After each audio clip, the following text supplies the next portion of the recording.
The Malar effect. In the hum of the office, where keyboards clicked and coffee brewed, Gokul and Sesha were a perfect team. Their desks were neighbors, and their friendship grew in the spaces between deadlines and meetings. They shared inside jokes over lunch and knew exactly how the other took their tea. For Gokul, the lines of friendship began to blur. He started noticing the way Sesha's pen would tap on her chin when she was thinking, or the melody in her laughter that no one else seemed to hear. His heart began to write a new story, one where she was the main character.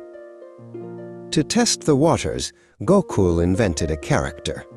"You won't believe the adventure Malar and I had," he'd say to Sesha during their breaks. He painted a picture of a vibrant, exciting woman, weaving tales of weekend trips and funny mishaps, all from the loom of his imagination. Sesha listened to the stories of Malar with a smile, but a strange knot would tighten in her stomach.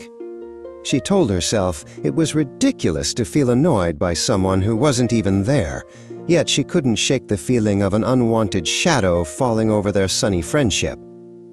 Finally, tired of his own fiction, Gokul asked Sesha to meet him at the quiet temple near their office. With the scent of incense in the air, he took a deep breath. "Malar isn't real, Sesha. The person I have feelings for, it's you. It has always been you." Sesha stared at him, the world tilting on its axis.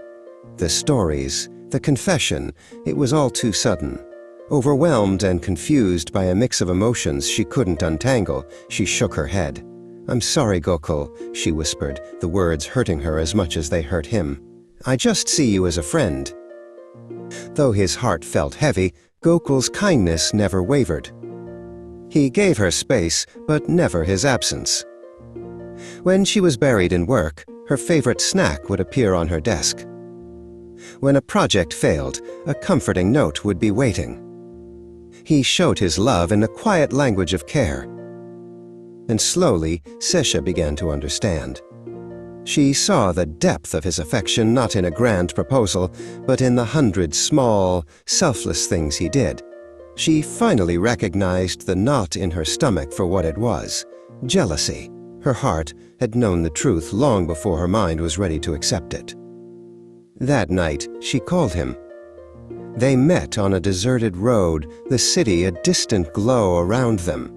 A single streetlight cast a pool of gold on the pavement. "Gokul," she said, her voice full of a feeling she no longer tried to hide. He stepped closer, his eyes asking the question his lips did not. She gave him a small nod, and that was all the answer he needed. He closed the space between them, his hands gently finding her face. Under the solitary light, their friendship found its new beginning in a soft, certain kiss that promised a story far better than any he could have ever imagined.